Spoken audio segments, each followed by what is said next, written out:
Okay, we're live. How's it going, everybody? We missed you. It's been a while. Um, Been a lot longer than normal. been longer than normal, stranger. Uh, so you may have not noticed, but there's only two of us now. Unfortunately, Palmer had a family issue and he can't be on this episode. Kurt wanted us to say he passed, but I don't want to send our 6, 7 subscribers into such a bad spiral. Um, Yeah, we I found a middle ground. I was gonna lean away from that and just say we kicked him off because he was being cheeky. You and him yeah, had too many throne theory disagreements, and we just couldn't have it. We had to he let him went go. he went against me with Clegane Bowl and Jon Snow's birth. So I mean, it was just not good for the cast. He had to go. Right. Um, He started his own lesser cast. We will not include the link to that and just finding it. if you do find it, it's probably being berated with bots because that's how much we hate him. We you probably noticed this episode's coming pretty late in terms of the Game of Thrones week. We've just been so busy lately. I don't know. I mean, like the schedules just haven't lined up. It's been fucky around. So this episode isn't going to necessarily be like more of what happened last episode, but I mean we are going to touch on that, but it's kind of going to be more prediction-y for tonight because episode 6 is coming out tonight as well.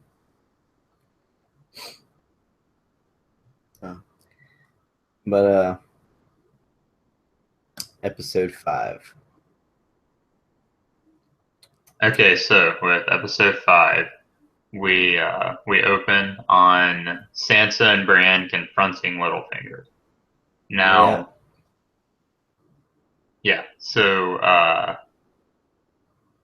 One of the things I couldn't figure out, I don't know if they alluded to this earlier within the season, but did Littlefinger know that Ramsay was essentially just a more adult Joffrey? So from what I've heard and what people are saying, he didn't know. But that just doesn't make any fucking sense to me. I feel Like like Littlefinger this dude fucking fucking knows everything. Like it doesn't make that any sense. he was born a pissant and he rose to power through his information of others and his ruthlessness. I feel like I have no instance to point, but I feel like he would just be well informed enough that he would know Ramsey's a mad dog. I feel like that kind of thing He would get had to around. know. He had to know, and I think he's playing Sansa, and he's playing everybody. He's still playing the game. I don't think he knew to what extent Ramsey was gonna like torture Sansa. Dude, known Ramsey was a fucked up dude. Just knowing Roose Bolton's a fucked up dude.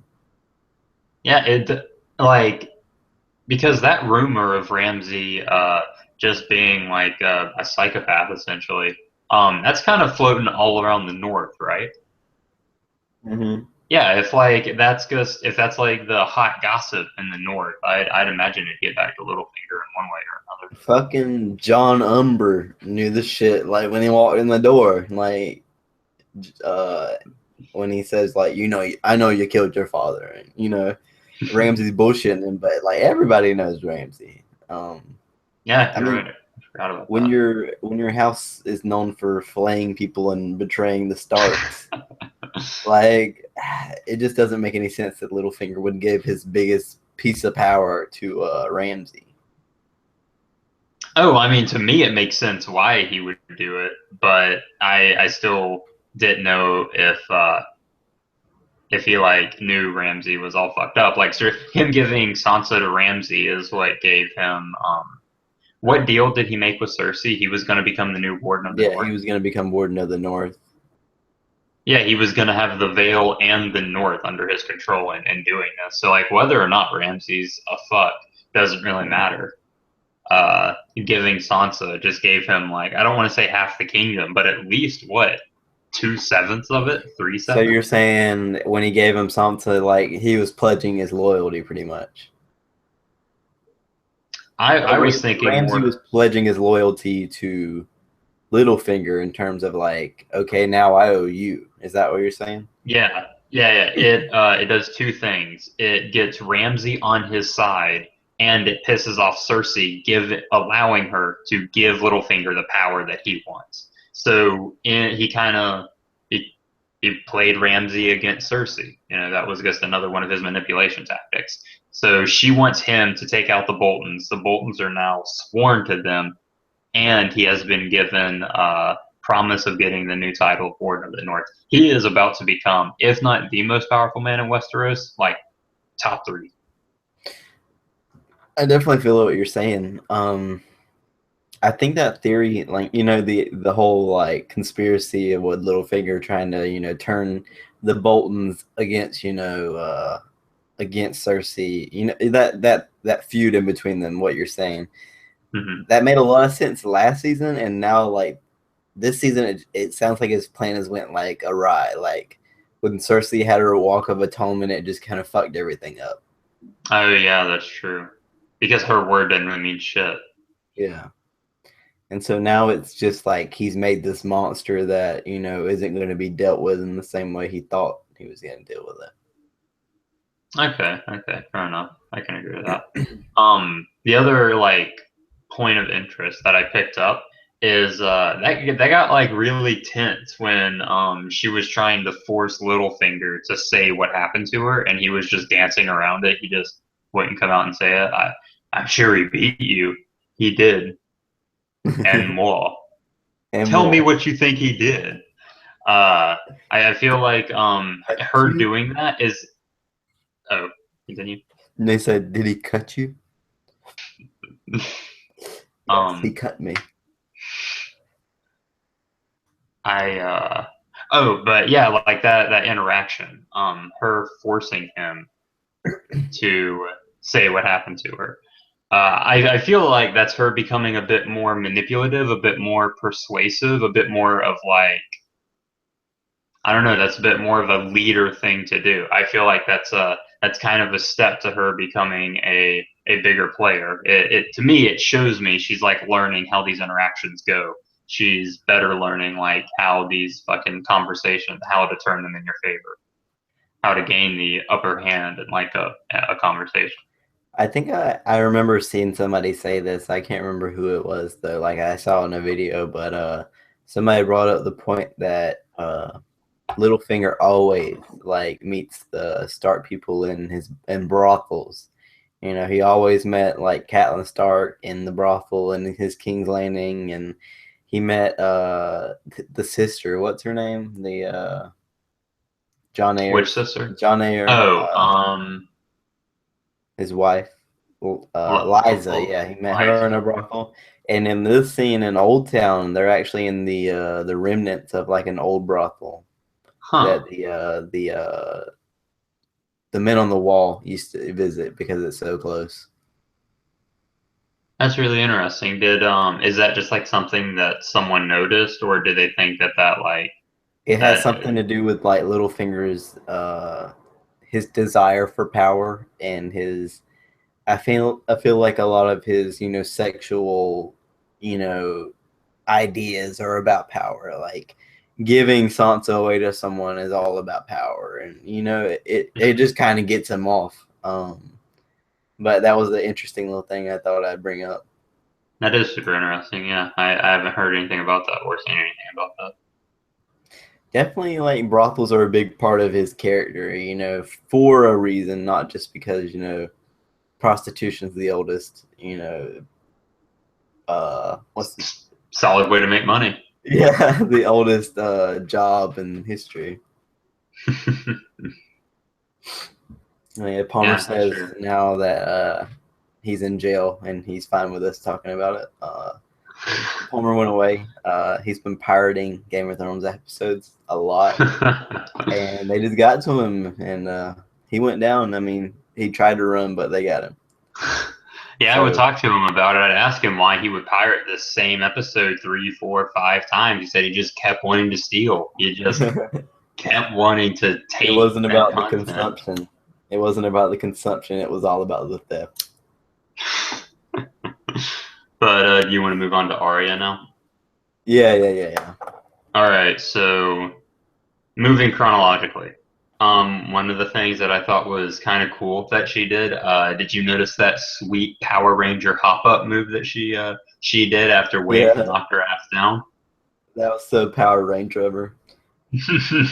I'm kind of getting tired of fucking the Wave beating the shit out of her all the time. I Like, know. we get it. We get it. The Wave beats the shit out of her. What are you fucking training for with these damn fights? Well, clearly Arya needs to train. She just gets the shit beat out of her all the time. When she really needs to pull out those kick-ass abilities, like it can't be too late. I think they're foreshadowing a bad relationship between Arya and the Waif. The Waif's gonna get what's coming to her. That's interesting to me because, like, in my opinion, or the way I've kind of interpreted all these interactions, I would think all the faceless men are essentially the same person. No one. But it seems like the wave kind of has it out for Arya, and I feel like that's a very individual thing to do. That's not a no one thing to do. Yeah. That Uh, that's what was if really. they had no character at all, I guess they'd be boring. I mean, that's true, but I mean, not so much in they don't have any character, but think of like monks at a temple. Like they're different people, but for the most part, they're like stoic and very neutral in No, most yeah. situations. That like that, I kind of assumed the faceless men would follow a similar philosophy, but it seems like enjoys beating the shit out of Arya. I think that's a very accurate statement. She does enjoy beating the shit out of Arya. Arya gets tasked with killing this actor, you know, Lady Hmm. Crane, I think is her name. And she it's an interesting way she ends up watching, this play, the history of what some stuff she knows and some stuff she doesn't know. So she's getting informed in a way after she left King's Landing of what happened. Oh, I didn't even think about that. Uh, How far? I everything after Ned's death. so is this play current? Like, is it up to date on Westeros politics? I don't remember where the play ended. It ended with like the midget guy ripping open Sansa's blouse after they got married. So it it definitely clued her in that Sansa got married to Tyrion. Mhm. Um, Did it show anything about Robb Stark? I think it did, yeah. But Yeah, I feel like she already knew that somehow. I think she did too. Like somebody spilled the beans that way. But yeah, it was a really cool way to tell like history to her. She didn't know. You just get a few minutes of dialogue like this happened and this happened. She got to see it through how the peasants of Westeros see it. Huh. That is interesting. Well, so I don't remember. Um, okay, yeah, going back to in the House of Black and White within this scene. The wife tells Arya, "You could never be one of us," and then Jaqen says, "She has a point."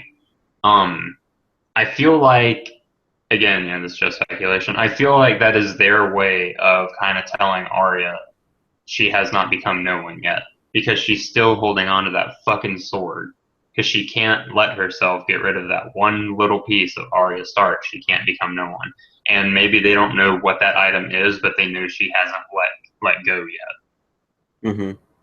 Yeah, I I feel definitely like feel that makes sense. When Jaqen's talking to her and he says that thing about like does death only come for the wicked and leave the innocent behind? I feel like he's like referencing her family here. Like her whole family's been pretty much murdered, except well, her parents and Rob, that's true. the leadership of the family. Yeah, all the oldest and the leaders, like the older family figures, essentially, they're really all dying off. I don't know. I mean, you try to interpret a lot of things from Jaqen Hargar's riddle speech, but I mean, it could pretty much mean anything, honestly. Yeah, that's true. But I mean, I didn't pull that from it. I think that's a good catch. Um, I thought that was pretty cool. That story, the story of the Faceless Man. I like hearing that. Um, Oh yeah, the faceless men revolted against the like Targaryen ancient family and founded Bravos. So does that mean they're gonna have a beef with Danny? um, Potentially, actually, it wouldn't surprise me. I don't think it's that far of a stretch. I don't think it is either. Maybe they'll be like trying to assassinate her later down the road. I definitely believe. I don't know if they would do it of their own accord or if the many face god would tell them to, or if someone's going to pay them. But I bet there will be like a faceless man v Danny assassination attempt. There's been a Oh, lot of faceless men assassinations in the series. I think they're just I think it's more prominent in the books, the faceless men, but in the series, it's just easier to have people with like faces kill people instead of random characters. that's true. Well, I feel like also the faceless men, to go out on a paid assassination, like it costs so much money. Most people don't hire the fucking faceless men. Like someone said, you could literally hire a small army for the same price it costs you to get one faceless man. Yeah, well, they are pretty good. I mean, yeah, obviously you're paying for the expertise and the guarantee of the death, but it's still like I bet it's so expensive. Most people would rather buy an army than hire a guaranteed assassin. Yeah, I mean, pretty good analysis. Do you want to move on? Oh yeah, one more thing before we move on to the next scene. I actually had Uh, another point to raise too. okay, but in the scene in the play scene, we actually get like first full on dick of the season. You know what I'm talking about? Where like it just zooms in on this dude's like fucking crotch and he has his dick hanging out. Yeah, Ah, yeah, fucking I forgot about that. pretty I don't know interesting. why That was people make such a big deal about the dick in Game of Thrones. Like this is probably the fifth or sixth dick in the entire series thus far. I don't even remember seeing that many. I think this is like the first one. In the whole show? Yeah. Nah, dude, you see Hodor's dick in like season one. Okay. Yeah. Okay. Well, two. um, The first normal person. This is like a close up though, dude. that's true. They brought great attention to it. What did you want to say about the Arya? Oh, so Jack and like I don't know what could be insinuated by this, but the fact that he brought attention to it tells me it might be important. Um, either Jaqen or the Waif mentioned that Arya or that the faceless men have never had a noble before. They've all been peasants and slaves. Um, that's interesting to me. I wonder if like in saying and telling her there's never been a noble faceless man before, if that means like that she one won't become a faceless man, or she'll be a different kind of faceless man.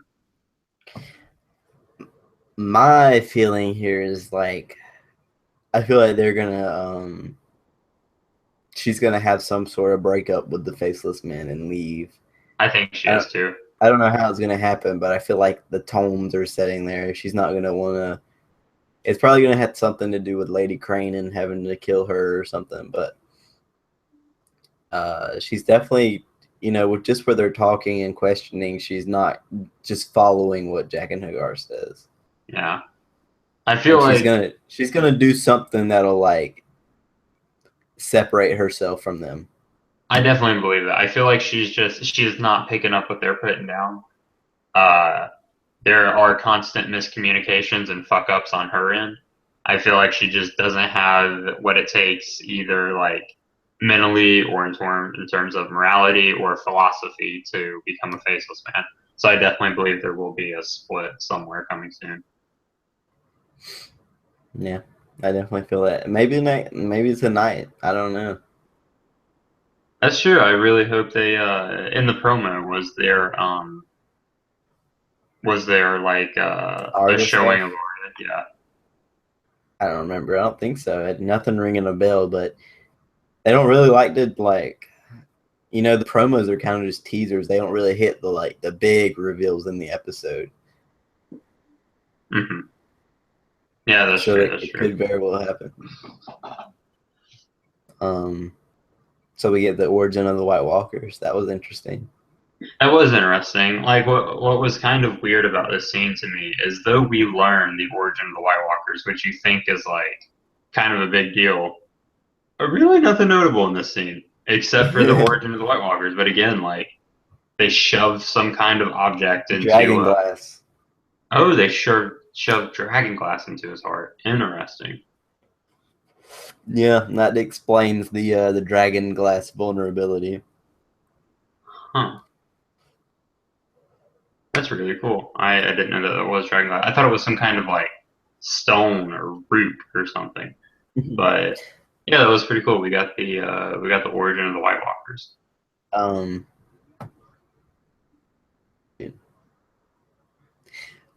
Huh. so the child of the forest that Bran actually sees is Leaf, which means Leaf is like uber old. I'm talking about like super old. Uh-huh. And people are saying that this is the original, like the dude who got turned. You know, the ranks have it like the White Walkers. There isn't like a fucking ton of them. We see the 4 3 at a time, but I feel like they have more difficulty replicating themselves. I think they do. Like, I want to know, they converted that baby. Um, I want to know how long it takes. Does a baby have to grow up like go through puberty as a White Walker, or will it just magically overnight become a full-grown man White Walker? I don't know. I don't know. I feel like we're gonna get more reveal with the White Walkers. Maybe this episode tonight. I definitely feel like there's gonna be some north of the wall stuff tonight, just because of how big this last episode was north of the wall. Oh, I definitely believe it. Um,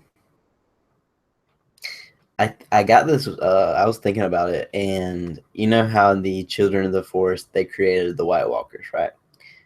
Hmm. And they use their weirwood trees, right? I mean, the weirwoods are a symbol of the Children of the Forest's faith or their magic or something. Hmm. And that would mean, in my opinion, that the old gods or whatever's behind the weirwoods, would that be the Great Other, because they're in control of the White Walkers? So does that mean the North prays to the evil god? Huh. That's really interesting. I I had no idea. See, I don't know how to take the weirwoods, because they were used in the creation of this evil, and it just doesn't make sense for like the good god of this religion to make such evil things. Yeah, that's true. Well, I mean, so maybe it's kind of like the gods themselves are ambiguous. They supply the magic, but what the children decide to do with them is up to the children. Hmm. I mean, I guess consider like maybe there's a chance they're just impartial and they're like, okay, these are our abilities. This is our magic. We do with them what you will. Yeah, that is one way to think about it. But I'm still feeling this whole like the other is the old gods. No, I could definitely, I could see it. Maybe okay, so in the Old Testament, sometimes if the world gets a little too fucky, Sodom and Gomorrah, or in Noah's case, the rest of the world, sometimes a great plague or a mass disaster has to come through. Maybe the White Oh, Walkers are these gods' mass disaster to go ahead and start over. that is very biblical of you. I think I saw somewhere somebody like comparing Jon Snow's resurrection on the table to like Jesus Christ on the cross. I would definitely believe that there are, with Jon Snow being brought back and all the tragedy he's gone through, I could definitely see him as a Christ figure. That is, I think we're on to something here. I think we are too. I mean, that's like more symbolic interpretation, and the whole puzzle will come together at the end of the season. But I've seen a ton of like just theories and comparisons with the White Walkers. Like some people think they're symbolic of global warming. Some people think like this is D&D's attempt, like this is just like one way to show the dangers of global warming, but in a really how fucking proactive are these bitches? I saw another pretty cool comparison to the White Walker or to Game of Thrones and The Sopranos with like there's both, I can't remember what the word is. I think it's an interregnum. A period where power is unclear or there's like a power vacuum. So yeah, I think that's what an interregnum is. The White Walkers being the gray interregnum. Actually, there's multiple interregnums going on in Game of Thrones, but White Walkers being the ultimate one. Because I mean, that is Game of Thrones of just the fight for power. That's true. And everyone else needs to figure out who the fuck is in charge so they can band together and get ready to take on this horde. The people who are coming for their lives and not their thrones. But yeah, I mean, it was a cool reveal. There's a lot of, remember the stones surrounding the tree in their funky formation. I'm trying to find a picture of it. But the White Walkers in one season, they make the same kind of pattern with like dead horses and animals and stuff. Wow, that's really interesting. Okay, here it is.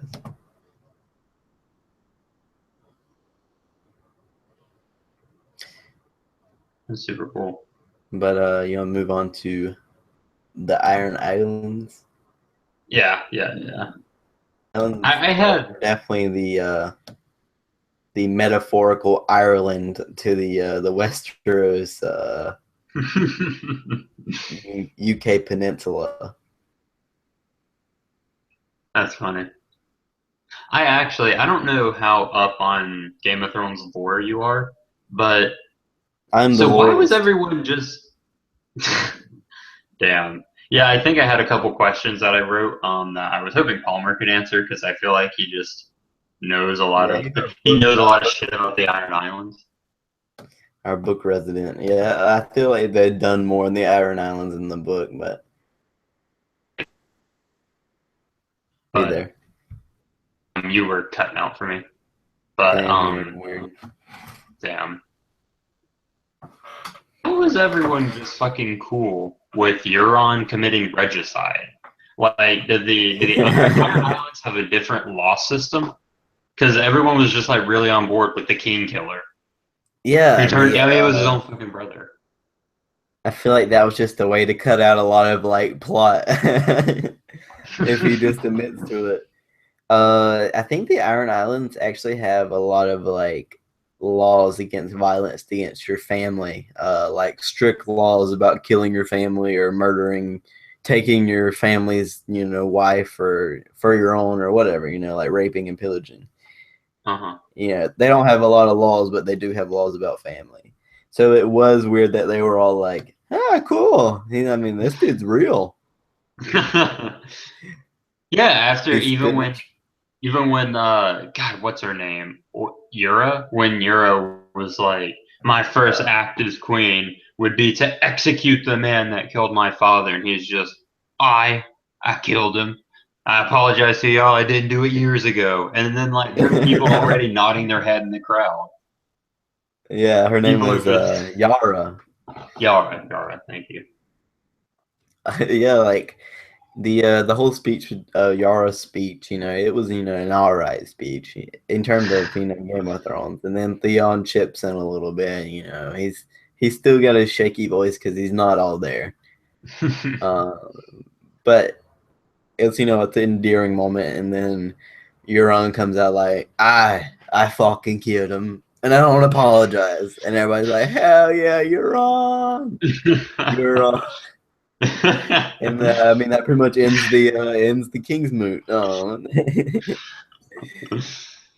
He says something about going and seeing Dany and joining forces, but Dany doesn't really feel like she's the one to fall in with Euron. I mean, Yeah, that's a really so I was gonna talk about that. That's a really cool idea. I love him like thinking, we have all these fucking boats. Danny has all those fucking fighters. Let's just the combine. Kraken and the Dragon. Yeah, and the fucking dragons. Um, let's go let's just combine and fuck over the Seven Kingdoms. I really like that idea. I think that's good strategic planning, and I kind of hope Danny doesn't accept his offer, but she keeps the ships anyway and just uses those as her means to get to Westeros. These are some nice ships. These are my ships now. Look at me. Look at me. I ain't the captain now. I trying to think of what else. Oh, so I know Palmer told us about this a few episodes ago, but the fact that I got to see them drown their new king and then just throw him on land and stare at him, seeing if he comes back to life or not. Yeah, too bad Yeah. nobody called Euron in the Deadpool. I'm pretty sure he was dead. Yeah, they're hard af over at the Iron Islands. This priest is just drowning their new king. Yeah, when he says some kind of spiritual shit and water fill his lungs, and then he dies, and he just starts spitting it up on land. And as soon as he comes to, he's like, "Where are my niece and nephew?" See, yeah, I was gonna bring that up too. Like, apparently they're just cool with family murder. Like, yeah, hey, this guy just killed his brother, the king. Oh, he wants to kill his nephew and niece, the prince and princess. Yeah, let's fucking go for it. I feel like he's just radicalized the Iron Islands. That must have been a great speech he gave. Yeah, with his I'm gonna bring us ships and my big dick. He had a lot of dick insults at Theon that were pretty funny, but uh, Theon and Yara get the best of him, and they steal all the fucking ships, which is pretty much the only thing the Iron Islands has going for it. Yeah, no, I thought that was funny. He But asked them to build 1,000 ships, and there's not a goddamn tree on the whole fucking island. I know that's like the king of Hawaii going to all the residents and saying, "You build me a fleet, and I'll give you America."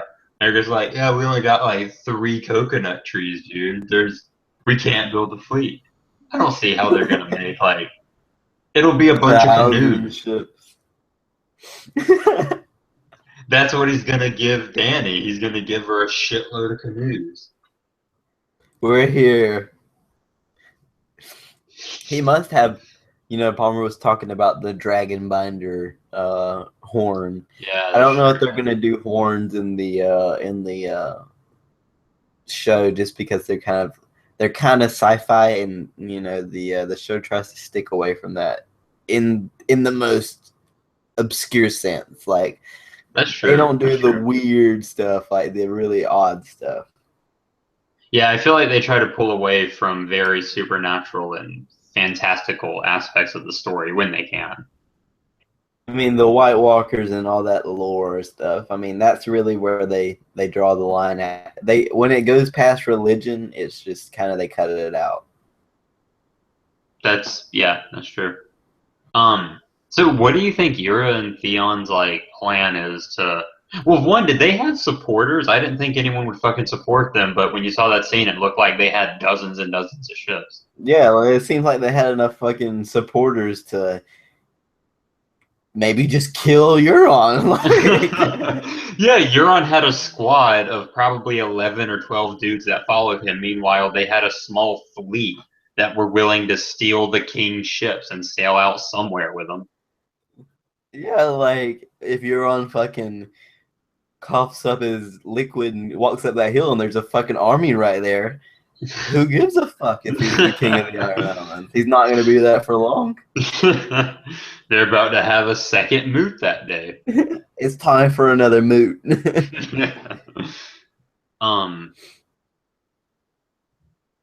Yeah, okay, so the rest of the notes I had, we kind of covered, like, why the fuck does Euron want to kill his family? Yeah, my final question, what do you think that crown's made of? It kind of looks like driftwood to me. Oh, yeah. It looks like, I had the picture of it, didn't Yeah, you did have it for a while, but I don't know where it is. Yeah, it's But like the just crown looks driftwood. like it's either driftwood or maybe bone. It just looks like fucking driftwood. That's the only fucking wood they have on the Iron Islands. They used it all to build those ships that Theon and Yara stole. Yeah, I feel like I don't know what that really just under-resourced island is going to do.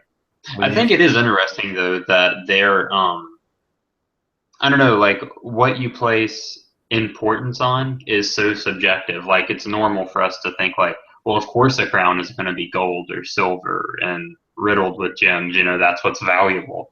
But, Yeah. To these fucks in the Iron Islands, wood is what's valuable. That's why they have a goddamn crown made of wood. It's just Fucking really weird to see. when you usurp the king, but your ships are all stolen right in front of you. Like, I like his plan, but I don't think it's going to come to fruition.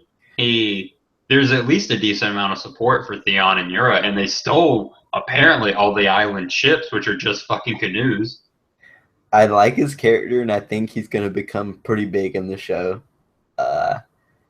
But we still haven't, got all of it. I feel like he's going to ruse around and do something, clever. I don't know if, like, 2 episodes from now, he's going to have 1,000 ships, just like, I just got it. We've been chopping down the back 9. If I had to give my prediction, I think he's going to follow a Robb Stark path where he has like this huge future in front of him, but it's just something's not going to go right. He's either going to get usurped or killed or something before he can do his really big thing. I think he's going to be a star that shines out too early. Yeah. The way the show is going so fast, I feel like he's going to have 1,000 ships by the end of the season. I think there's only like after the season is over, there's only gonna be like 13 episodes, split between 2 seasons. So wow, there's not gonna be, there's not a lot left really. yeah, pretty much true. a full season. Yeah, it's gonna be a full season, but I'm sure like every one of those episodes is gonna be like crazy. I'd be willing to bet they'd have to be. They can't pull like I was listening to another podcast that they were going over the season premiere and they were like, it wasn't that great. And I forgot the first episode kind of blew the whole thing. Like everyone's story barely moved. It was the shortest episode they've made in a while.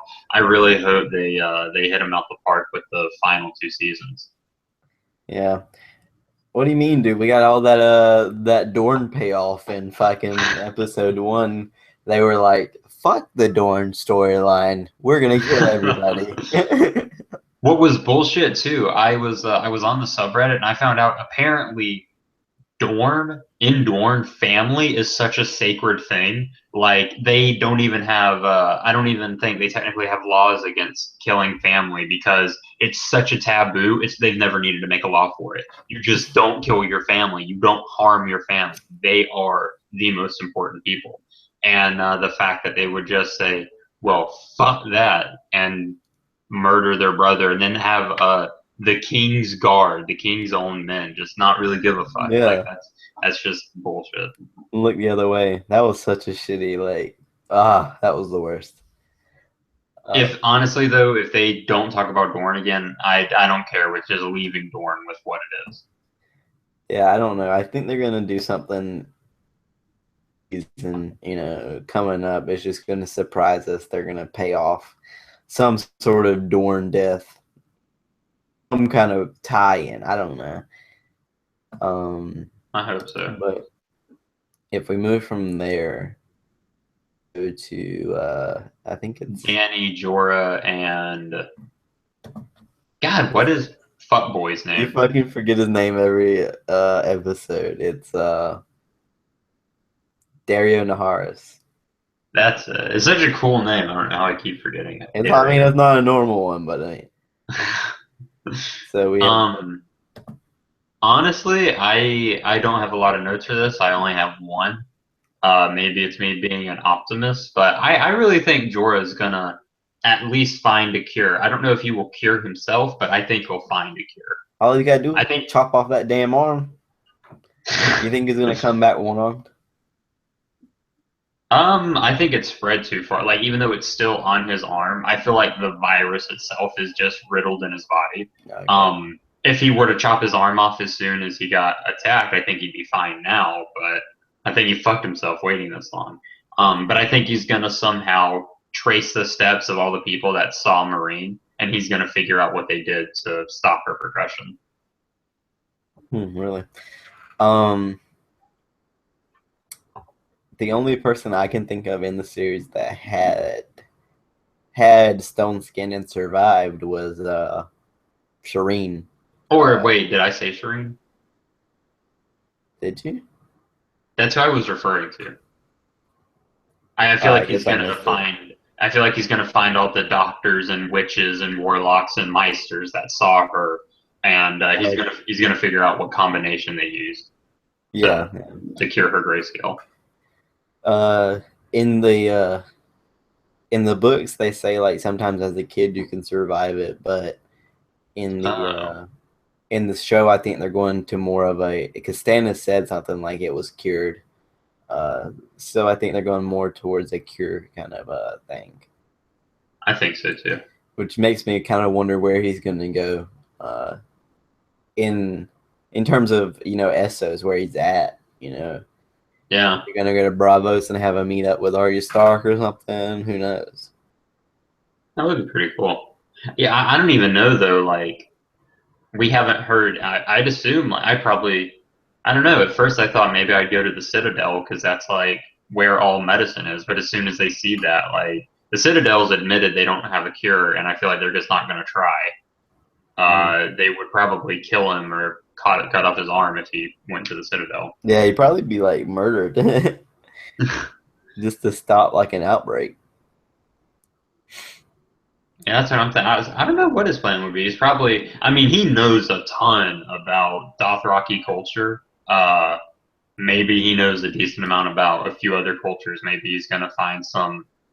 God, what are the sorcerers called in Dothraki? Oh, I don't know, blood mages. Yeah, I can't remember, but yeah, maybe I he's was gonna find thinking some like blood mages to fix him. a red priest or something. Yeah, Red Priest would probably be the way to go. I mean, that's what Stannis found. I mean, he had some connection with the red priest. That's true. And apparently, with those, if you just have enough faith, you can do fucking anything. There's that. But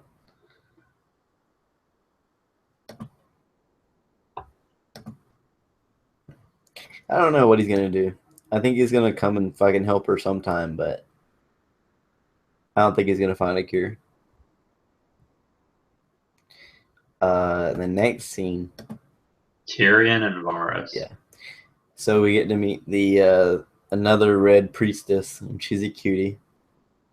Hopefully, she isn't old as shit like the woman Melisandre. king. Yeah, Melisandre, Apparently, she's like between 200 and 300 years old. old af. Yeah, she is fucking old. So the question I had about this Red Priestess, is she like head Red Priestess? Like, is she the Pope of Red Priestesses? I don't think so. I think she's just the head of like this Essos area. Like she's the regional. Okay, okay. She's the Red Priestess Cardinal. Yeah, I would put her like a cardinal. That makes a lot of sense. Like just how Melisandre is on the same level, kind of a cardinal. Okay. Because I know she mentioned like I'll go tell it to my other red women or my other red priestesses, and I didn't think Tyrion and Varys found someone like that high up in the Lord of Light religion's hierarchy. I don't know. I would say they're both cardinals in terms. I don't know. I don't know if there is a pope, uh, but there may just be a bunch of cardinals. I believe that. Um, oh, so what do you think her connection with Varys is? Do you think that was just more like she has a ton of faith in the Lord of Light told her that he got a voice in the flame, or do you think she was involved in that in some way? I don't really know. I feel like that scene was just kind of supposed to show Varys, uncomfortable. Like that dude is cool, calm, and collected 100% of the time, but like right then he was like out of his game. He didn't know what to think because That's Varys true. is kind of an anti-religion sort of dude. He doesn't believe in any of it. It's more of just blood magic to him. But when she says like all this, like it really throws him off. Yeah, that's true. It was weird to see. Huh, in this episode, both Littlefinger and Varys, two people I would consider masters of information, Yeah. were really taken by verbal surprise and their conversations. There was a little thing in here when she's talking about like Danny freeing the slaves. Like, is that a connection between the Red God and the Many Face God? Because the Many Face God was formed by slaves. Oh, that's interesting. I feel like we're kind of combining religions now. Like we're getting hints here and there, this and that being the same religion. I've been going about it I've been talking about these last few episodes, but I feel like we're getting kind of more hints now. Yeah, I feel like this is kind of alluding to everyone has a correct piece of the puzzle, but no one has the full picture I together. definitely think so. I definitely I feel like we're learning bits and pieces of these different religions are true. Like they're definitely real, but people just haven't unified and they haven't put all the pieces together to really figure out what's going on. Um. Oh. That's really all So. I had. What else did you have? Oh yeah. I have one more thing about like that conversation. Um. Even though you can't really trust Varys, I feel like he's a trustworthy guy. I feel like him and Tyrion are tight, and I feel like Varys Mhm. gives a fuck about Marine. Um, but the Red Priestess, she talks to Varys, and she hints at him betraying Dany. She says, "If you are her true friend, you have nothing to fear from me." I feel like that could be a bit of foreshadowing that Varys is going to try and betray Dany. Huh. Yeah.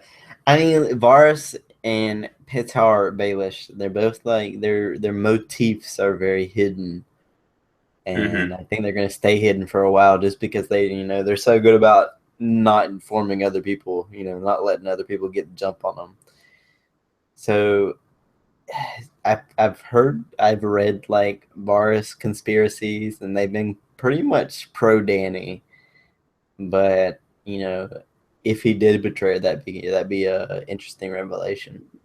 What we'll see. So trying to think back to last season when Varys is trying to convince Tyrion to go for Dany. Um, is his reason? Does he just say it's for the good of the realm? Like, is that Yeah, I think essentially? that's just what he says. I don't really remember. I think like I can believe that Varys would genuinely give a shit about the realm, but at the same time, I could also believe that's just the humanitarian answer that he gives people so they don't prod further. But that's probably not his real answer. Yeah. Yeah, I think that's just his fake answer. His answer that just doesn't really have any questions to it.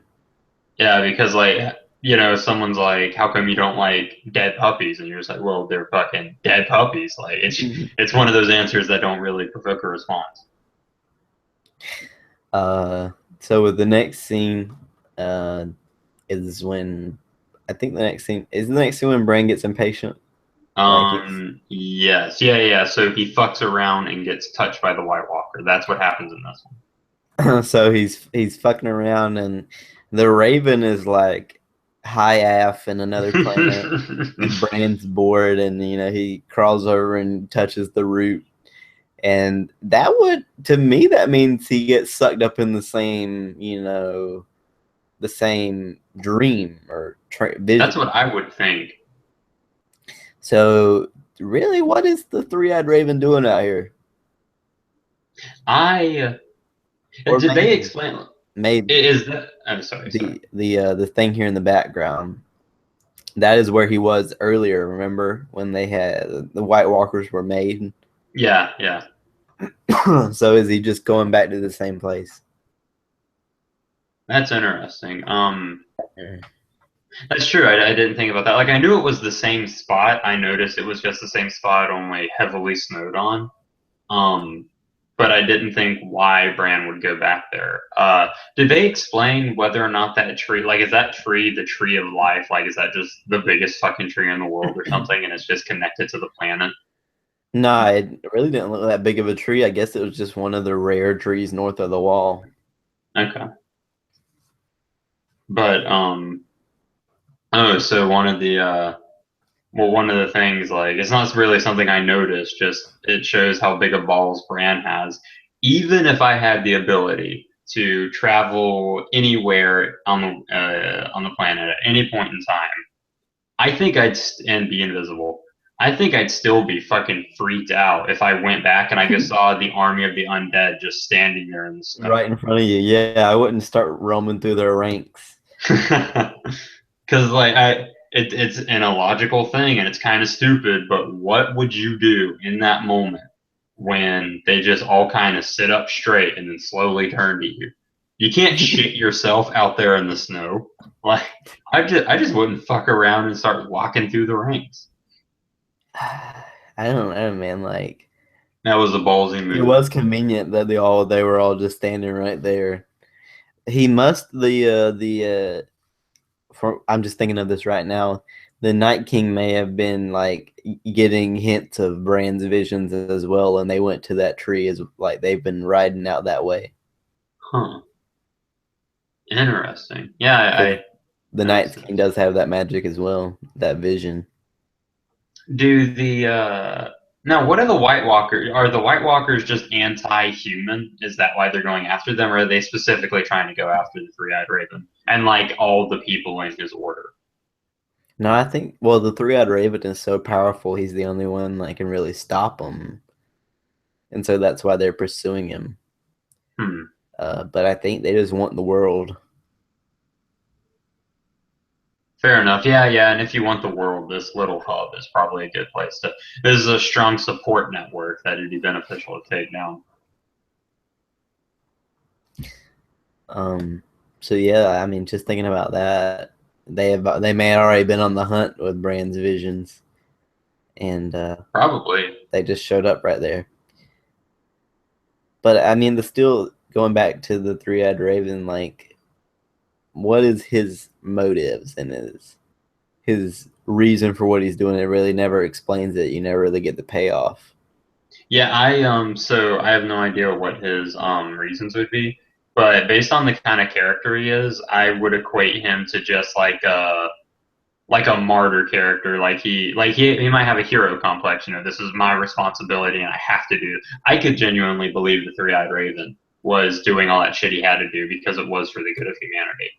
I feel like he didn't have a secondary motive. He was just like, well, I have this gift and it's my obligation to help people with it.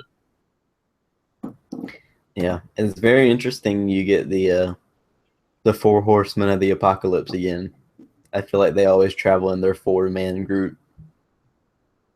Yeah, even when like we've seen definitely we've seen two White Walker deaths, and they still always have Have four. four guys. So I guess these old like white-haired White Walkers are just Would you mind? replaceable. Yeah, I think they are. Would you mind zooming in on that picture? I want to see if like are all four of those horses dead? Like are they just undead? That's what I was thinking. I wanted to see if the like I don't know who would be in charge of that. The makeup, I guess, the horse makeup people, if they tried to um simulate or replicate what the four horsemen of the apocalypse's horses would look like, or did look like, quote unquote. Better now. Yeah.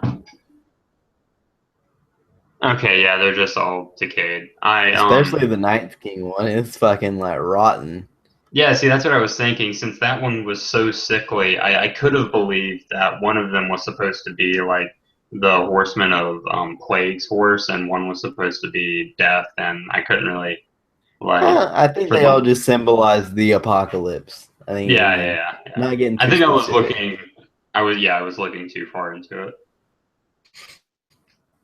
Um, before like shit hits the fan, you actually cut like Sansa at the wall, and they're talking about Yeah, we blah the blah blah. the What are first their thing we houses? see the first thing we see in that scene is Tormund is still fucking just throwing hungry eyes at Brienne. Yeah, and she's talking to Sansa, and she's like, "In that wildling fellow." Like she's clearly not reciprocating the feeling. That's a shame because I think Tormund and Brienne would be such a cute couple. Yeah, They'd be a Brienne. fucking power couple. I think that's what he's going. Um, I mean, they're talking about their oh yeah, they talk about Sansa brings up the Tully's taking back, whatever, the Brandon Blackfish taking back and forming the army, which is what Peter Baelish told her, right? Mhm. Do you think this is like a trap to catch Sansa again? Ooh, I did not consider that. Damn, that'd be a good trap.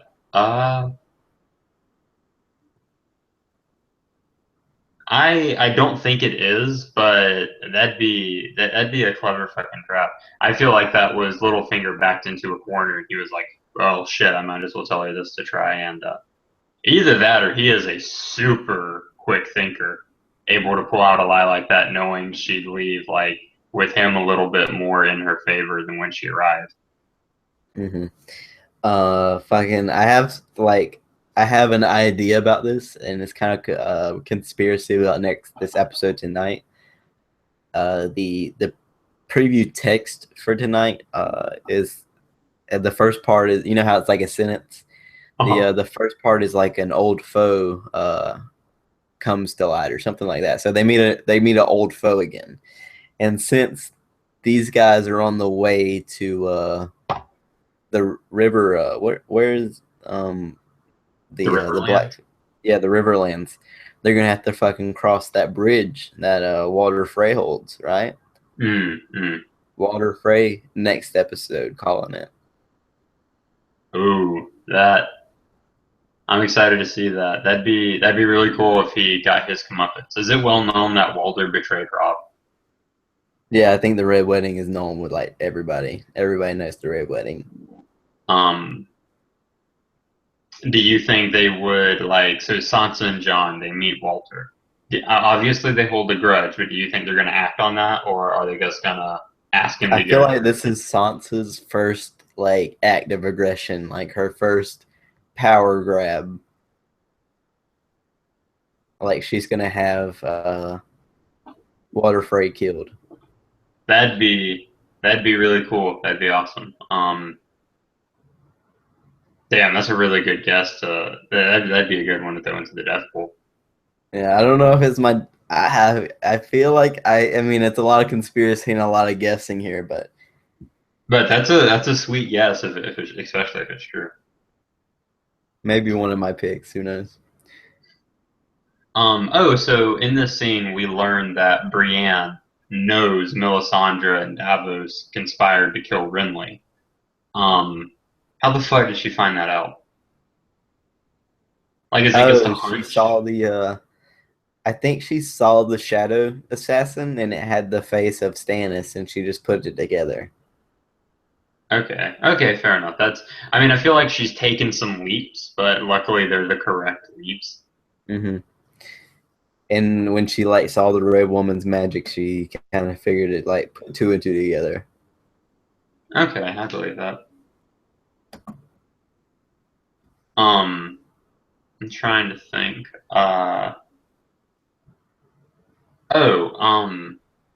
So when Sansa kind of told everyone that she got a raven before she left Roose's place, why do you think she did? I feel like she'd be willing to tell John that Littlefinger gave her the information, but she wouldn't tell everyone that Littlefinger gave her the information. Do you think like there's this sense that he's untrustworthy?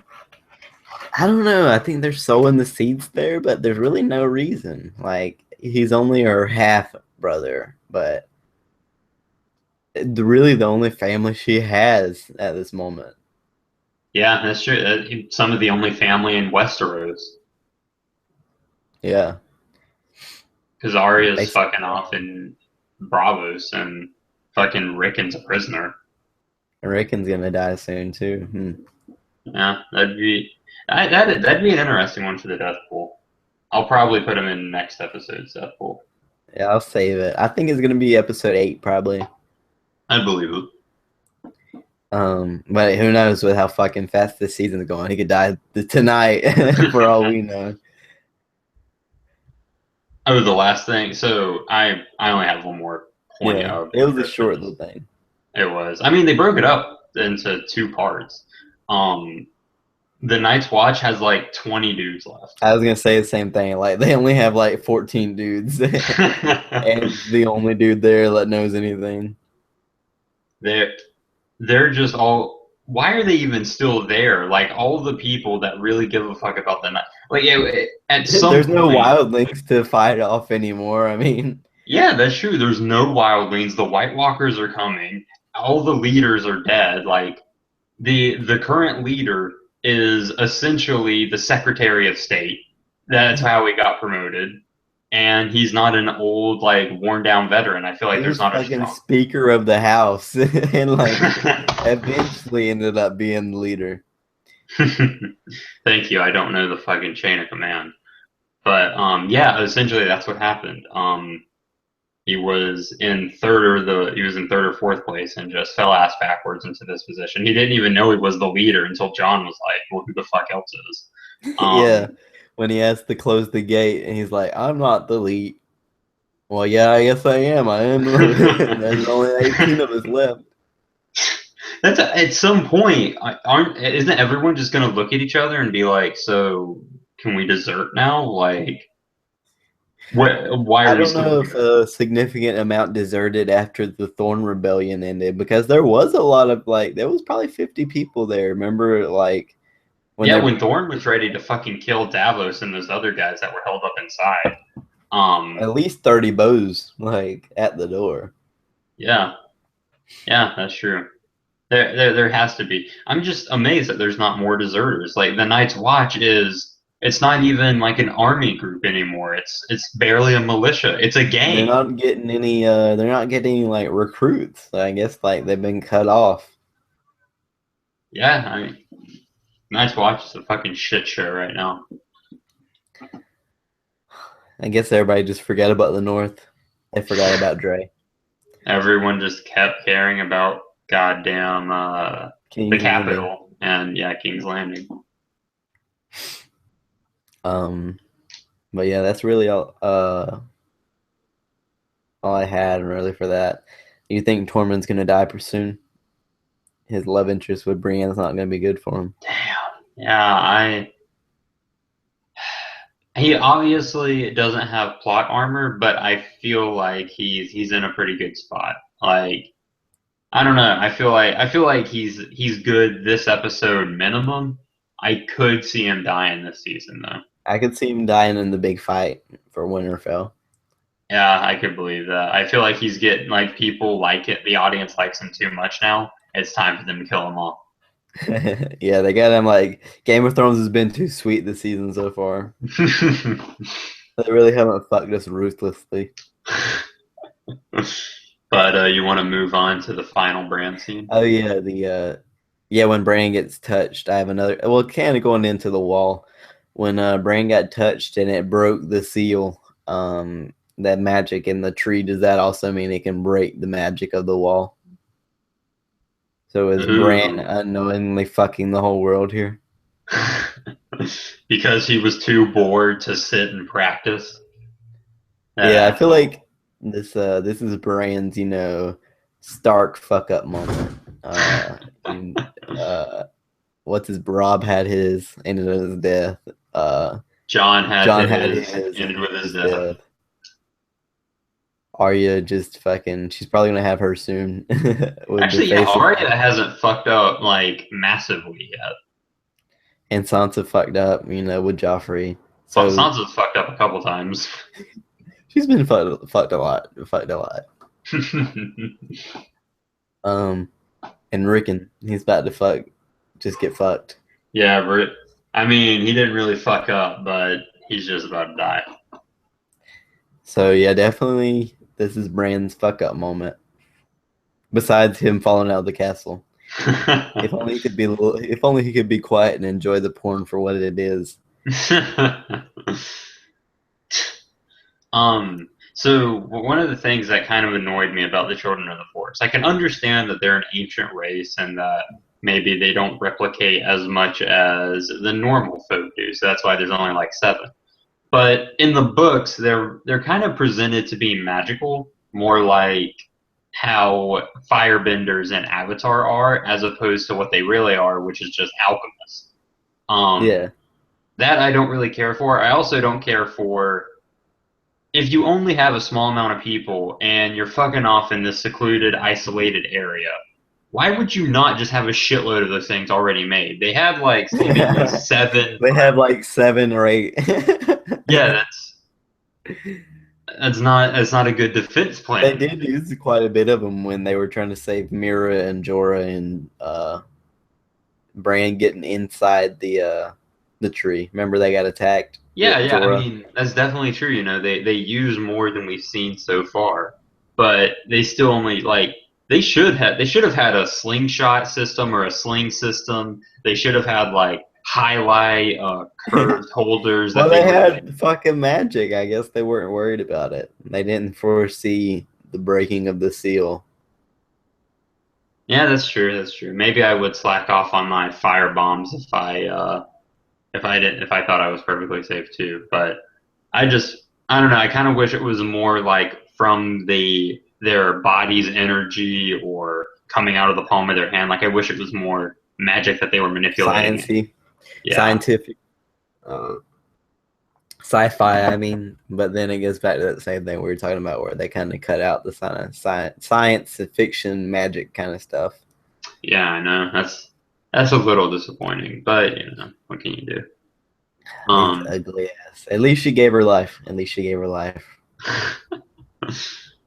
Um, Ripley.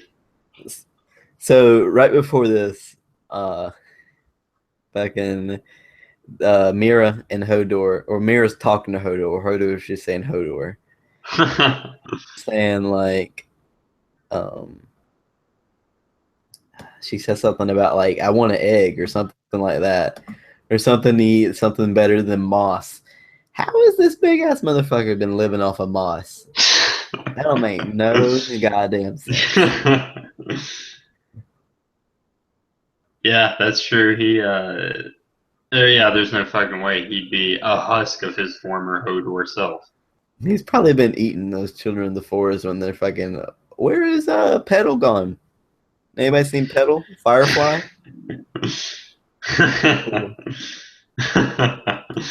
um, moving like I'm trying to move somewhat chronologically, so we're probably gonna hop around as we alternate points. But we Point is where like Mira sees them all outside because they're fucking fastest fucks in the world. The White Walkers, they can traverse the world in 4 minutes of plot time, but it's um, taken them decades to get south. yeah, that's true. You think at the speed they move, like, well, wait, hasn't he just been amassing the army? Because he was still creating it in like the very first episode. Yeah, I guess so. Maybe he was just like now it's finally big enough for him to move. But They were pretty far south in the first episode. What do you think they were doing? scouting the wall, maybe. Yeah, maybe. I have no idea. Yeah, potentially. But we learned that the zombies are afraid of fire, which, though I think while implied, it's now confirmed, and I think that's gonna play into how powerful Dany will be in her fight against these things. Yeah, definitely. Because like How they they kind of, were, well, I mean, they just kind of walk over it, but well, the White Walkers walk over it, but the zombies, which is the what I was talking. whites, Yeah, the Whites. the WIGHT, the white. The Whites, they shit their pants at that little ground fire that wasn't 2 feet tall. So like a dragon's fire will just obliterate that army. Yeah. Um, I definitely think that's how they're gonna win the Ice and Fire War, the Song of Ice and Fire. Gosh, Um, the Night's King is so ugly, dude. well, he's several hundred, maybe even a few. Yeah, he's like a few thousand years old.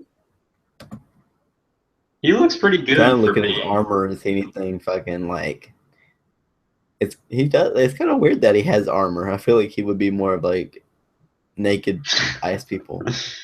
He has to protect himself. From what? The dragon glass spears, they're apparently fucking. Well, I didn't help that one dude. He caught one right in the fucking chest and exploded. Yeah, that's true. I guess that is about as useful as stormtrooper armor. Yeah. No, I don't think that fucking plastic is gonna help from those laser blasts.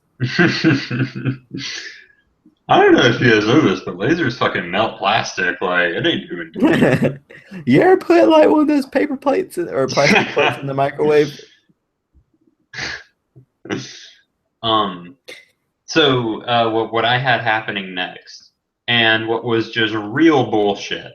It was even if you remember when I was live tweeting quote unquote this episode in the chat. That Yeah, part I where was I ignoring it all because I was at work. there was this part where I sent in all caps, "God damn it." Fucking Summer died after he took on a horde of like 7 or 9 whites. Yeah. Um, so disappointing. I really thought the dire wolves were supposed to play like a super important part, but so far, like I feel like Ghost is hands down the most important dire wolf. And well, actually, no, maybe you could argue that Summer was really important too. Yeah. Um, Still though, like the fact that all these The wolves. dogs haven't been having like the most significant deaths. Like Shaggy Dog was just dead. Some people, there's actually a theory that that wasn't Shaggy Dog's head, and that was just the Umbers rusing the Boltons in an attempt to get them to trust them. I feel like that's just bullshit. Like I feel like the creators of I remember seeing something like the creators came out and they said like the prop master assured me this was a dire wolf head and not just, blah blah I blah. saw that, but dude, that head looks so small. That is not like that. Half the size of fucking Grey Wind's head. I remember seeing Grey Wind's head on Rob and it was giant. It was massive. That was like the head of a pretty big dog. Like that I don't know. And Grey Wind was they were all born at the same time, and Grey Wind died like what 6 months, a year ago. But then you get into the point of why would they turn Rick and Stark in? Like he's gonna die. Like it just doesn't make a whole lot of sense. I think it's because the Umbers hate the Starks, and if you can get on the Why would Bolt, the Umbers hate the Starks? didn't the I thought Ned executed No, that was the Karstarks. oh. Great John Umber was the dude who had his fingers bitten off by the dog. Huh. I mean, that'd be enough to make me personally hate the Starks, but not people in my Nah, he family. was cool with it. He was like laughing Oh after. yeah, yeah, yeah. I forgot about that. That's what he pledged after that. Huh. So people like I don't believe a whole lot of the Northern conspiracy. It's in the books, but the show they just kind of cut it out, and I feel like it's not. I feel like they're going more of a war idea instead of the usurping just taking Ramsay out quickly. That makes sense. I can understand that. There is that conspiracy there of why John Umber, hates the wildling so much, or Small John Umber hates the wildling so much. It doesn't make a whole lot of sense. And when he meets Ramsay, he doesn't really pledge to Ramsay. He's not really swearing an oath. He's just kind of giving gifts, which it's interesting. I don't know. I don't believe a whole lot of that. Okay, yeah, fair enough. I mean, I'm gonna give it a couple more episodes, but I still have like a little bit of hope that wasn't Shaggy Dog.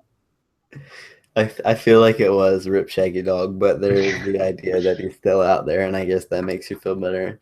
Nymeria is still out there, so Yeah, apparently, like I've been meaning to look up more into the super PAC that she's in charge of now. Like, from what little bit I've heard, apparently she's gone and assembled a Khalasar of wolves, yeah. a fucking army of wolves that she's in charge of, and they're just running around fucking everything up. I think the super PAC. I really hope they bring it into the show, but I think they're gonna join into one of the wars and just fucking wreck house. I think that's gonna be cool.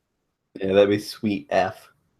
Yeah, like the Boltons are about to collide with the Starks' Mosaic army, and right before they collide, there's just thousands of wolves that just come out of nowhere. And how would you even handle that many wolves charging at you? Ramsay dying in a herd of wolves, that'd be pretty nice. I'd like to think Nymeria would be the one to do them in personally. But when we go into like when Mira first realizes the White Walkers are there, and Raven, the three-eyed Raven, has a flashback with Bran, and they're just fucking off, and like, and we're like, it's fucking time to get the fuck out of here, Bran, and he's just like chilling and like calmly looking around. Just right here.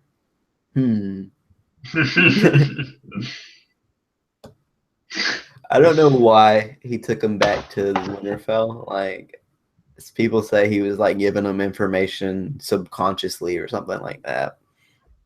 Maybe. But it was just a weird place to go.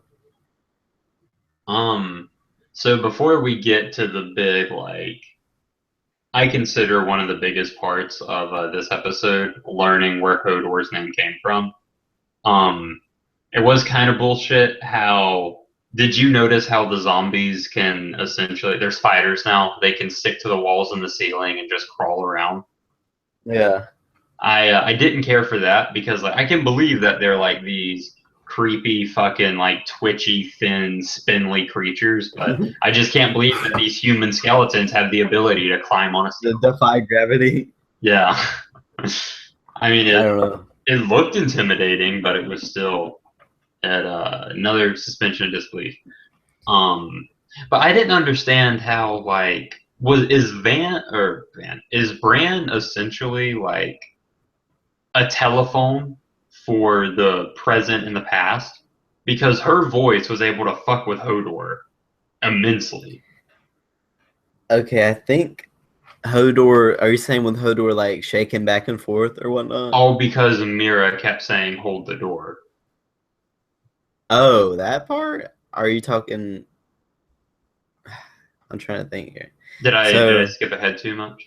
I don't know. I had like a few notes where Mira kills Santa Claus White Walker, then Summer dies, and then the Forest Child dies, and then the Three-Eyed Raven dies. Rip Three-Eyed Raven. Right. But that part where they're warging and they haven't quite run off yet. That's when like Bran wargs into young Hodor to tell him to hold the door in the future. Oh, I didn't know Bran warged into young Hodor. Yeah. Interesting. So that's how I interpret it. There's a lot of like time. There's so many fucking like clauses and time travel and all that, like a self-fulfilling paradox and bootstrap paradox and all that shit. Mm-hmm. But I think this is like one closed loop. Like Bran tells young Hodor what his purpose is in the future. And okay, I can understand that. I thought somehow like Bran was just a communications device for outside people to influence the past, but that makes more Okay. sense that like yeah, I could believe if you warred into someone in the past that they would probably fucking lose their shit and seizure out on the ground. Especially Hodor.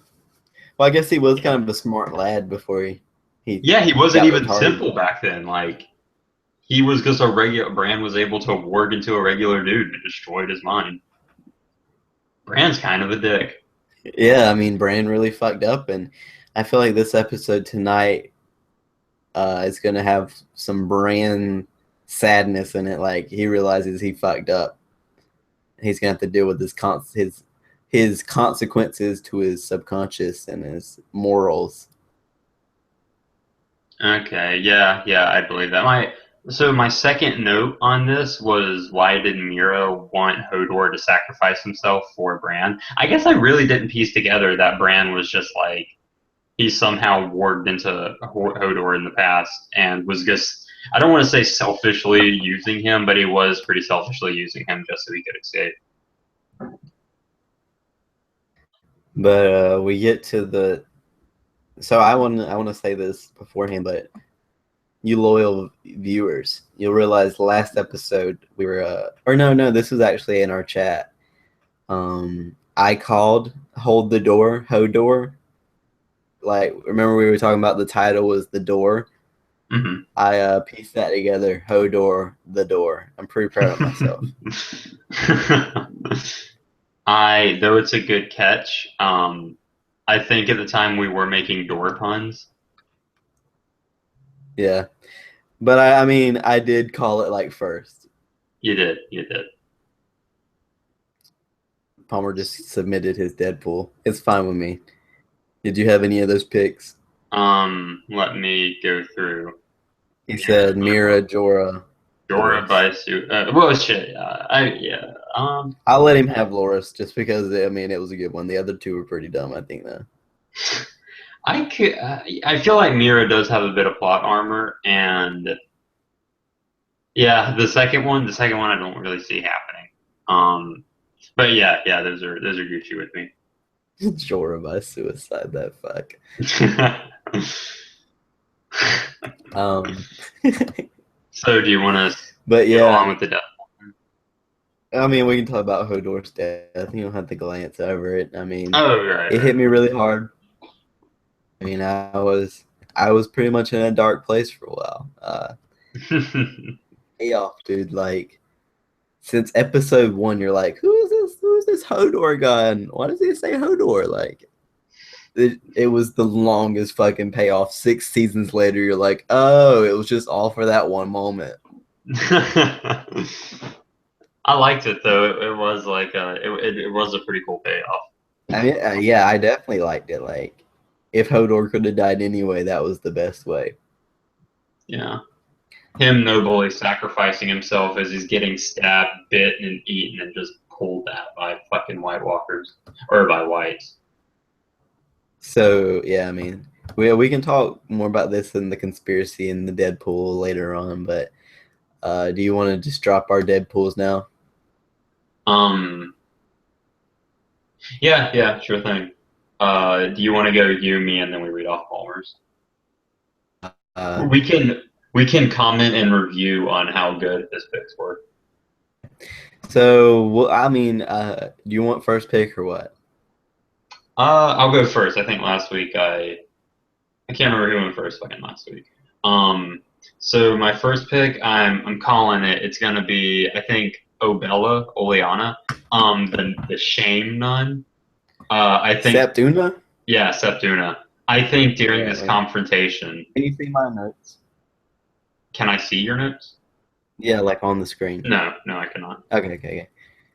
Um, So Kirky at Septuna by how? I don't know if this is too vague. I'll specify a little further, but I don't know what the actual means will be, but I think it will be caused by Cersei.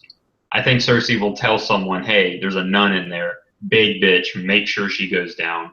Okay, so like on Cersei's command. Yeah, I think Cersei's going to take advantage of the chaos to get back at Oleana. Um, Okay. she's probably gonna. She did say, "I'll be the last thing you see before you die." She's probably gonna go find Mm. Oleana with like some guards and then have them cut her down in front of her. Wow. Um, Yeah, that's a that's what good I one. think. I'm gonna go with my first pick, Lancel Lannister. I think he's gonna be the one to go. Ooh, okay, okay, that's a good pick. He's gonna be killed by.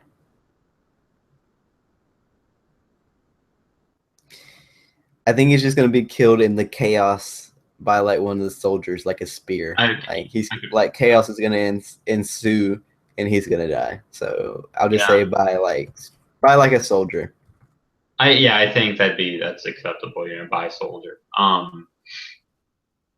I agree. I feel like the Faith Militant is vastly underarmed to take on an army because they have Mhm. hatchets and clubs and shit.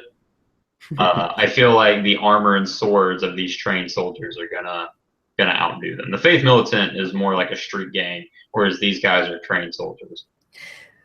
I feel like the Faith Militant has like an ace in the hole. Like they've got the people on their side. The people are gonna revolt or something like I that. agree. I agree. I think the people are gonna help in the fight, and the Lannisters they can't tell the army to start executing civilians. Yeah. So it's just gonna end up like a huge like fuckery.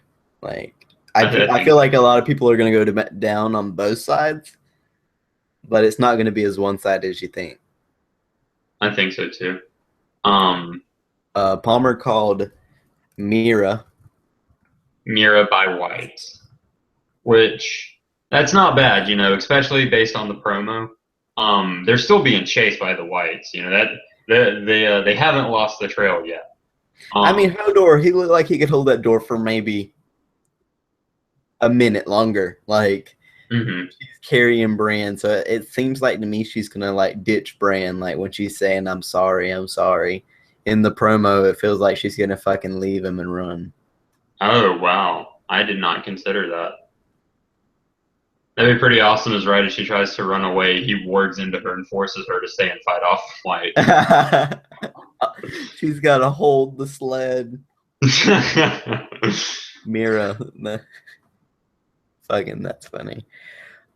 Since you got first pick, I'm gonna do a double pick. And I'm gonna go with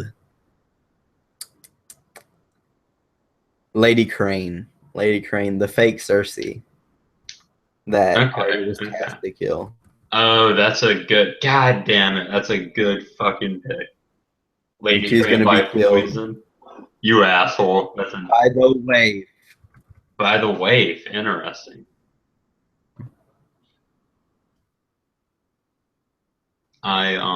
That's a good pick. I'd say that's probably one of the higher chance deaths. I'd probably put that at like a 70% gonna Yeah. happen. She doesn't have a Um, lot of plot armor, you know what I mean? yeah. Oh yeah. And we know the Assassins Guild has her in their sights now. It's a matter of time. Um, my next pick, I have Tommen by the Faith Militant. Oh wow, that's a big death pretty early, Tommen. I guess it is episode 6. Yeah, I'm thinking. So By the Faith Cersei, Militant. yeah, by the Faith Militant. I think he's gonna die in the commotion. Um, as of right now, very few characters have plot armor, but I think Cersei has a decent amount, and its name is Tommen. I feel like once Tommen goes down, Cersei finally becomes vulnerable to the world. I really follow that prophecy that says gold will be their crowns, gold will be their shrouds. Yeah. I think Cersei is going to bury all of her kids. So until Tommen is dead and in the ground, I think Cersei's fine. I also think Tommen trying to flex some of his muscle on the Faith Militant is going to piss off the wrong militant. And I think there's a chance he could go down in the chaos. That's a very good pick. Tommen's kind of a stretch. He's got a lot of power. I don't think he'd be around the fight much, but at the same time, maybe the Faith taking him as a hostage or something like that. That's true. That's true. So Palmer's second pick, which I think is probably the worst we've had so far. Jorah by suicide. I really wish you could come on to defend this answer because We're just I gonna roast him to fucking shit. He's not gonna have any hope left. I feel like this is Can Jorah by suicide?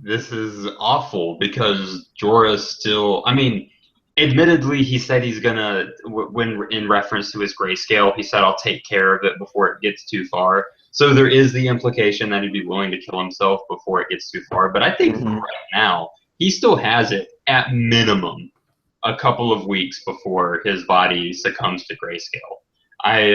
Plus, he's admitted his love for Dany. She has said, "I need you by my side when you take Westeros." She said she's willing to accept him back, or at the very least, he'll be in her favor.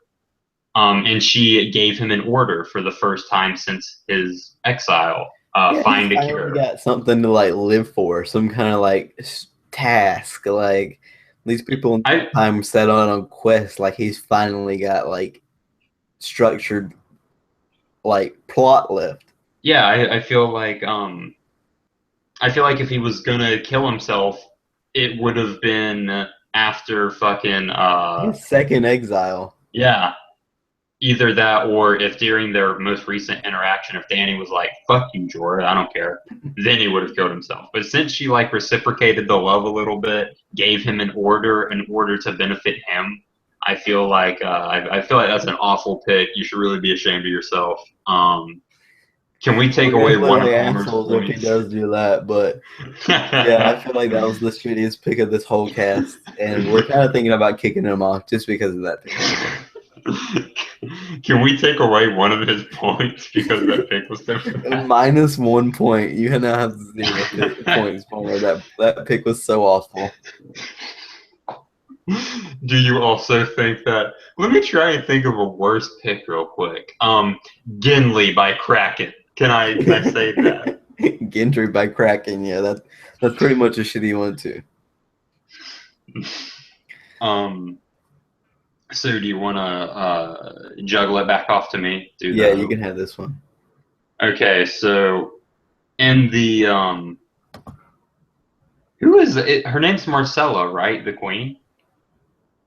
Marjorie, thank you. I knew that was right. Who the fuck is Marcella? Marcella, that's the Cersei's second child, the blonde girl. Oh yeah, you're right. Yeah. So Marjorie, setting up for Walk of Atonement. Yeah, so we see her setting up for the Walk of Atonement, and we see the Lannister army stop them right before she's about to make that walk. I think there's about to be a clash, and I honestly think her death is going to be accidental. I don't think the Faith Militant's going to like slit her throat and then charge into the Lannister army. Mm-hmm. I think like a stray arrow or a stray spear is going to catch her. Yeah, I feel like there's going to be a lot of fucked up deaths in this episode tonight, like oops deaths. Yeah, and I think so too. Marjorie's a good pick. Even though I really clustered my votes in King's Landing, I feel like there's gonna be. You put all your votes in kind of one area, so like it has a strong chance.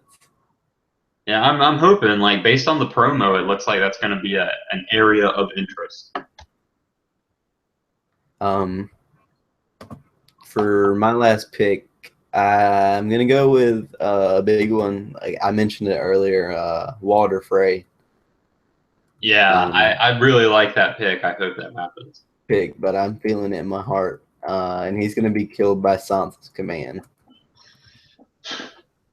That's gonna be. I hope you're not right in the sense that if you get this right, like we might as well stop the fucking Deadpool. But at the same time, it's going to be so satisfying to see if Walter finally gets his. So rarely do like the evil figures in this show get a good comeuppance, but I think this would be satisfying to see. And Palmer's last pick was. Oh yeah, I forgot about Palmer's last. It was better than the second pick. Well, shit, anything would be better than the second pick. He said Loras, which is pretty good. I mean, Loras wasn't in those pictures or the promo or anything. Mm-hmm. that may have just been the director's way of like hiding that he is going to be next. So Loras by the High Sparrow or by the Sparrow is kind of a general thing, but we'll let him have it. Yeah, I believe. I think that is a good pick. Because like they're cracking him in prison. Like Marjorie's kind of holding it together, but Loras, like he fell apart when he saw her. They're breaking in there. Yeah, he was like, "I'm a bootily diddler," and that's they're gonna behead him. Yeah, I think he's gonna admit to the evil sin of buggery, and when he does, his atonement will be execution. I mean, with the whole fucking like revolt coming in this next episode, like that's why I didn't think of Loras, because I don't feel like they're gonna have time for a setup execution. Maybe it's because like maybe they execute Loras and then they take Marjorie out for a walk of atonement, and that's when they bring in the troops. Yeah, that's a good point. That's a good point. Kind of sucks the episode's in fucking 6 hours, but what is it? 4 o'clock? Yeah. So we talked about a little bit of this and that. So the next episode is called "Blood of My Blood."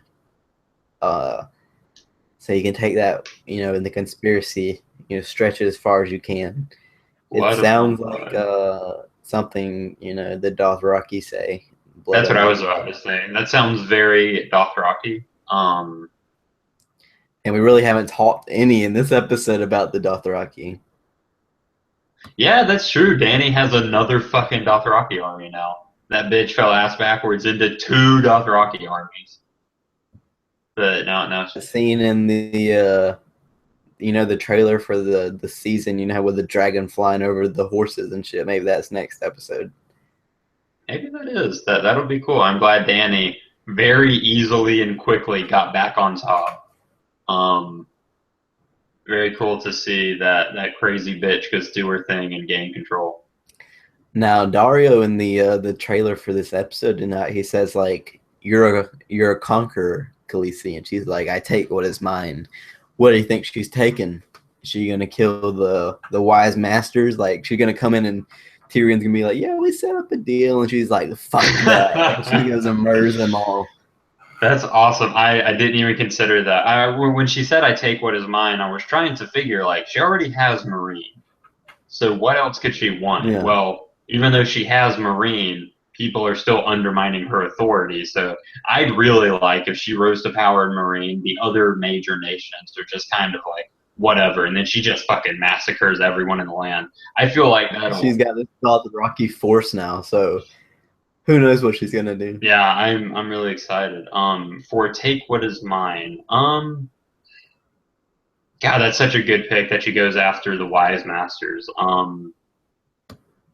I feel like, yeah, in the Dothraki, I think they're warriors. Like, she can't use them as a police force like she does the Unsullied. She can't bring in the Dothraki to help maintain peace. They'd fucking start killing and raping all the ex-slaves. So yeah, she has to be taking them to war. That's all they can do. That and tame horses. That and tame horses, yeah. They're gonna have to. Euron's gonna have to show up with a fuck ton of boats so they can swim across the sea. Oh, that could have been in response to maybe Yura had the same idea, or she stole Euron's idea. That's true. They sell the ethos, and when she said that was her justifying her reason for accepting the deal with Yura and Theon. Yeah, she could have just stole his idea. Good idea. You took the throne, but I'm going to take your idea. Yeah, yeah, so no matter what Dany's talking about, it will be a good show. In the trailer, we also see this this dude in dark clothing on a horse. Maybe it's Benjen Stark. Maybe it's another character from the books coming to save them, Mira and Bran. Because you don't know who is, how they're gonna get away. Somebody's got to help them, right? Yeah, because she's a good fighter, but it's snowing. She's being chased by an army of the undead, and she's carrying a cripple. Yeah, she's running around with a telepathic cripple. Like, doesn't make the best conditions for speed. Dr. X here. Or is that the dude from X-Men? Professor. Professor X. Professor X and Mira is running away from the undead. So it could be Benjamin Stark, finally for him to make his reappearance. There's a character in the books called Cold Hands, which is like, it's implied he's like a dead zombie, but not a White Walker, and he's just kind of a mysterious character all around. Like, nobody knows who he is. Huh. And it also could be him, and it could Is just be... Is it thought that he's, like, intelligent? He can, like, speak, but he doesn't speak a whole lot. Okay. It's really, like, there's really not a good idea on who he is. He's just kind of a mysterious character. Okay. Well, that'd be kind of cool. He's been with Bran and Mira and the squad in the book since, like, for a while now, like since the wall and everything. Oh, that's interesting. So is he also, like, what is his purpose? Why is he roaming with the group? Who knows? Like, I don't know. Is he a good fighter? I don't know, really. I mean, I just know of the character. Okay. I mean, he does kind of protect them in a sense. That's what I'd assume. Like, with the way you're making him sound, he sounds like at the very least he can hold his own in a fight. Like, he can't fight off the undead, I imagine, but he may save him somehow. Yeah, I could believe that. Well, yeah,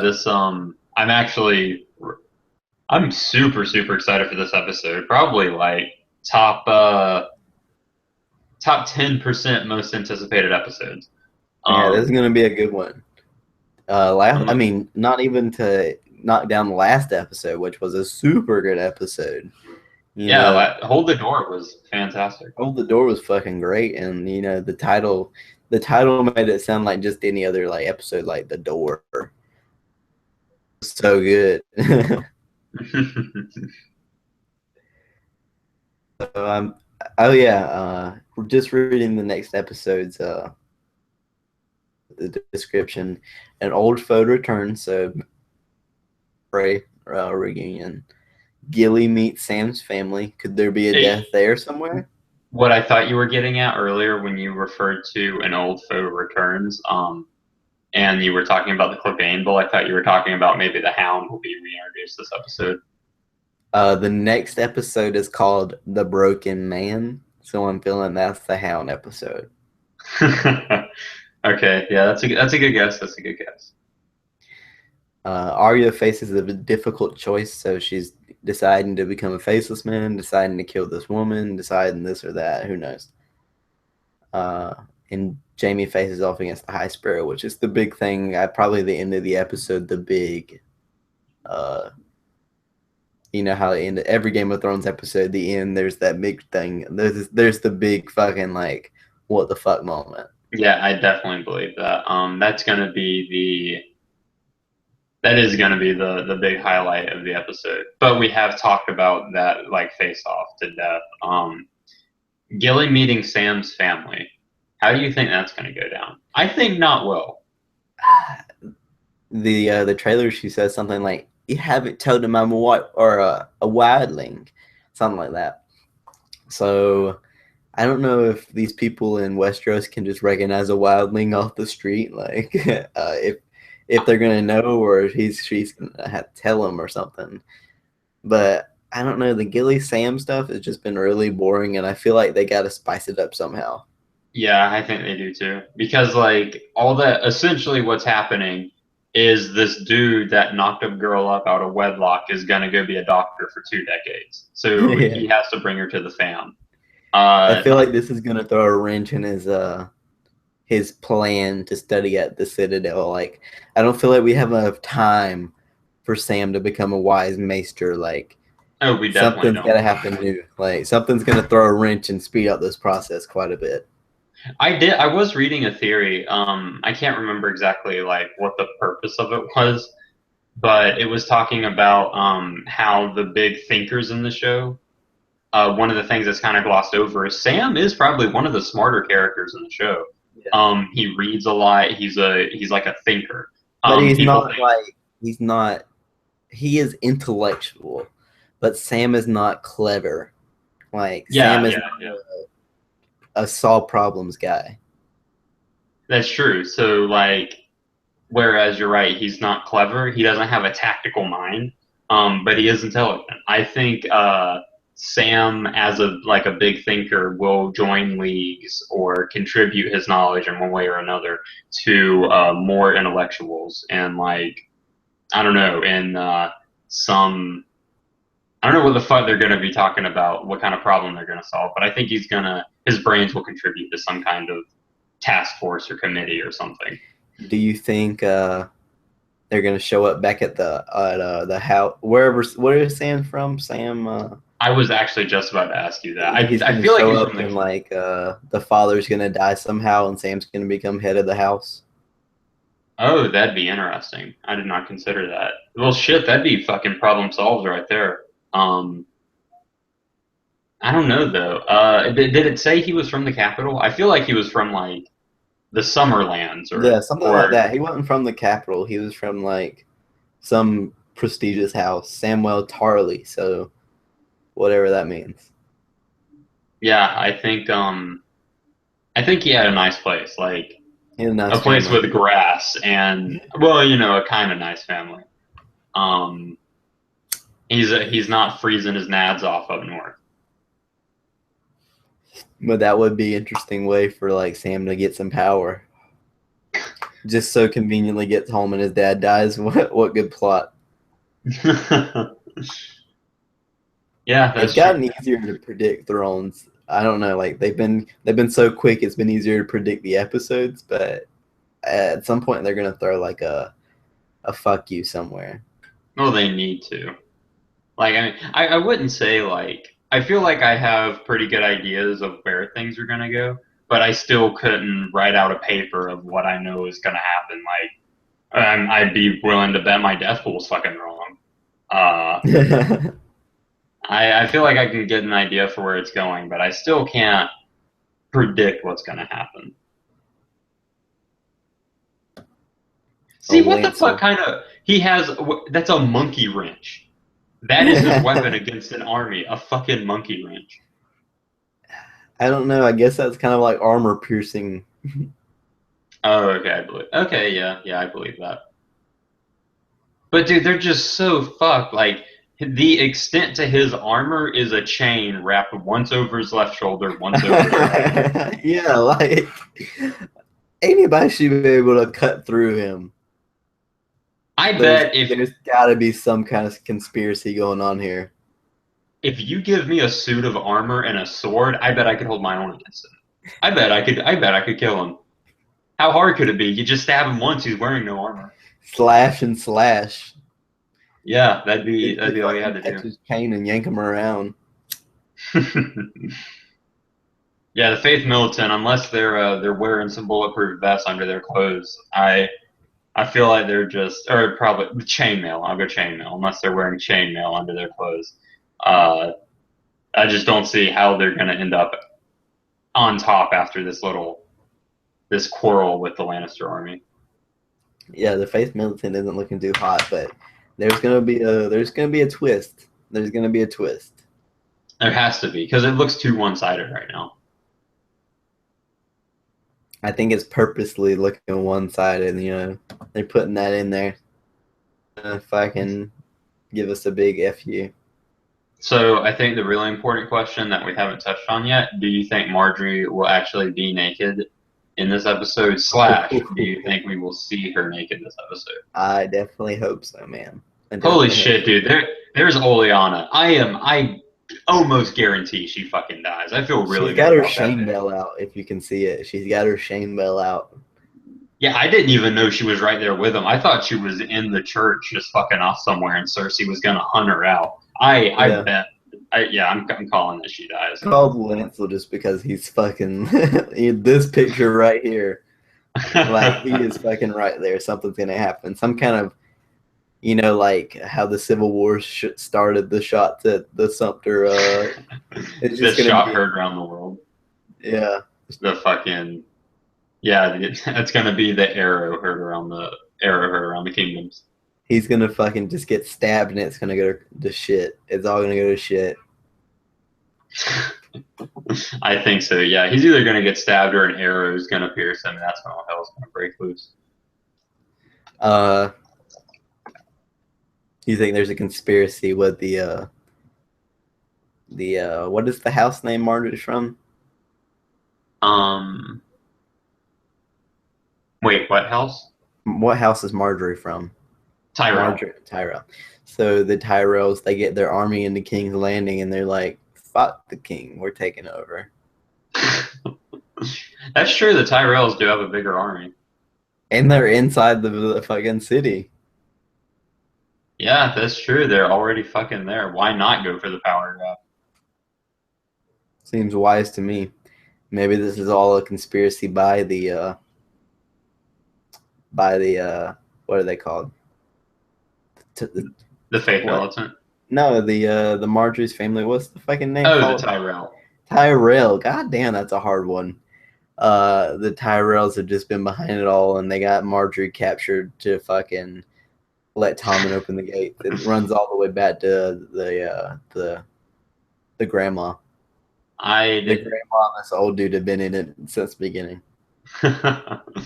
That moment they shared complaining about old people problems really solidified that friendship.